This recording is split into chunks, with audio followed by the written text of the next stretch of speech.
जय हिंद।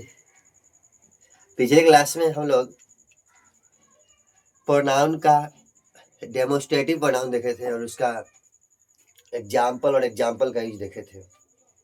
इस क्लास में हम लोग डेमोस्ट्रेटिव प्रोनाउन के बाद प्रोनाउन का तीसरा प्रकार देखेंगे जिसका नाम है इंट्रोगेटिव प्रोनाउन। लेकिन उससे पहले आज कर्मा त्यौहार है, भाई बहन का त्यौहार है, तो इसके लिए आप लोग को एक सुविचार, भाई बहन का एक सुविचार है कि अक्सर याद आ जाता है वो बीता हुआ लम्हा।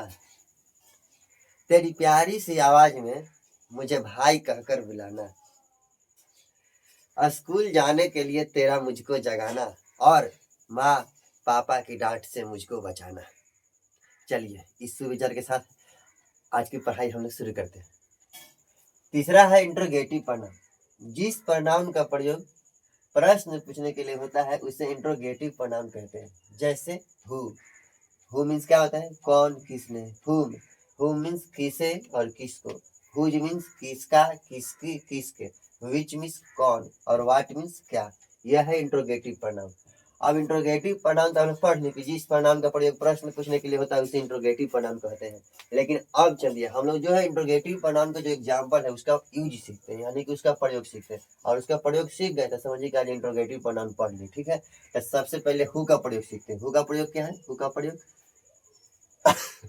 हु का प्रयोग है कि किसी मनुष्य के लिए वाक्य के आरंभ में इंट्रोगेटिव सेंटेंस के रूप में परिचय जानने के लिए होता है। यानी कि हु का प्रयोग वाक्य के शुरू में, सेंटेंस शुरू होता है तो हु का प्रयोग होगा, और वो भी किसी मनुष्य का परिचय जानने के लिए कि वो मनुष्य क्या करता है और क्या कर रहा है। जैसे हु रीड्स, कौन पढ़ता है, तो इसे परिचय पता चलेगा कि आखिर कौन पढ़ रहा है। Who have not come today, कौन कौन आज नहीं आया है, तो इसे मनुष्य का परिचय पता चलेगा कि आज कौन कौन नहीं आया है। चलिए अब इंट्रोगेटिव सेंटेंस का दूसरा एग्जांपल है हु। इसका प्रयोग देखते हैं।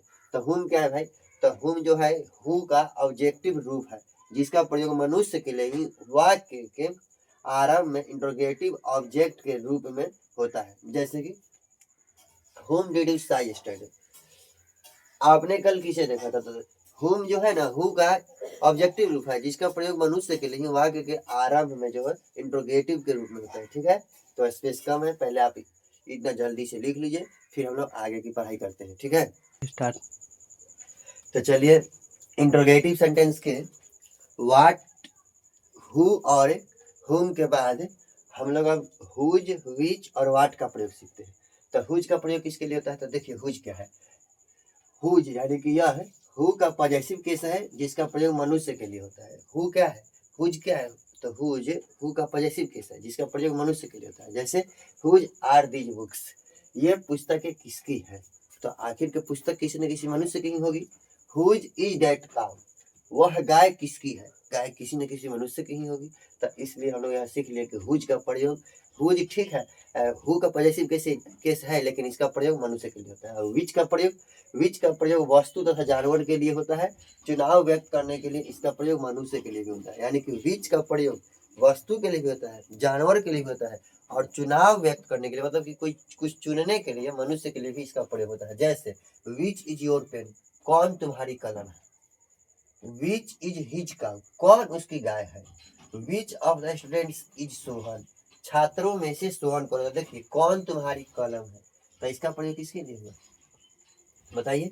इसका प्रयोग वस्तु के लिए। Column, which is his cow, उसकी कौन उसकी गाय है, तो यह गाय क्या है, जानवर है। कलम क्या है, वस्तु है। और which of the students is Sohan, छात्रों में से सोहन कौन है, तो यहाँ सोहन क्या है, तो सोहन जो है मनुष्य है। अब देखिए वाट का प्रयोग क्या है। तो वाट का प्रयोग वस्तु तथा बात के लिए होता है। बात यानी कि मैटर, बात मतलब मैटर। तो वस्तु तथा बात के लिए वाक्य के आरंभ में होता है, और इंट्रोगेटिव ऑब्जेक्ट के रूप में व्यक्ति का पेशा जानने के लिए, यानी कि ऑक्यूपेशन, किसी का व्यवसाय क्या है वो जानने के लिए हम लोग वाट का प्रयोग करते हैं। जैसे देखिए एग्जाम्पल से सब स्पष्ट हो जाएगा। जैसे व्हाट डिड ही से, उसने क्या कहा। व्हाट डिड ही वांट, उसे क्या चाहिए था। तो देखिए इससे क्या पता चल रहा है, वस्तु के लिए कि आखिर उसे कौन सी वस्तु चाहिए थी, और व्हाट डिड ही से, उसने क्या कहा, तो क्या मतलब कुछ बात ही कहा होगा। और फिर व्हाट इज हिज फादर, उसके पिताजी क्या करते। मान लीजिए ऐसा नहीं कि व्हाट इज हिज फादर, तो उसके पिताजी क्या है, इसका मतलब है कि उसके पिताजी क्या करते हैं। तो ठीक है, अब इतना जल्दी से नोट कर लीजिए, फिर हम लोग एक छोटा सा नोट देखेंगे और वो नोट लिखते हुए आज हम लोग का इंट्रोगेटिव सेंटेंस समाप्त हो जाएगा। ठीक है, जल्दी से इतना नोट कर लीजिए।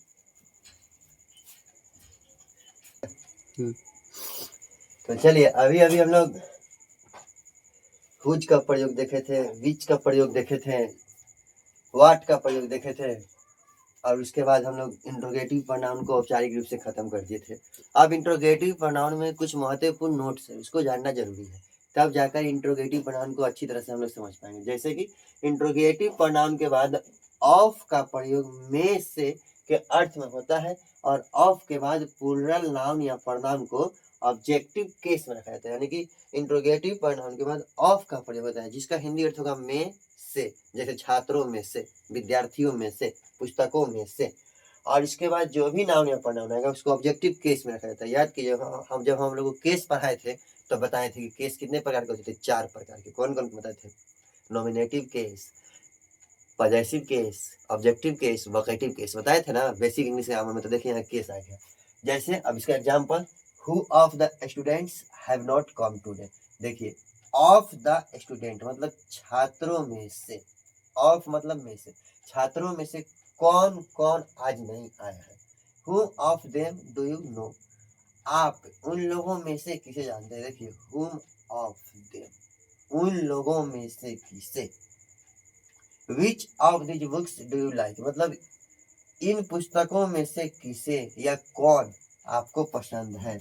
विच of these boys beats you, या who of these boys beats you. चुनाव करने के लिए विच का भी प्रयोग हो सकता है मनुष्य के लिए, और हु का तो होता ही है।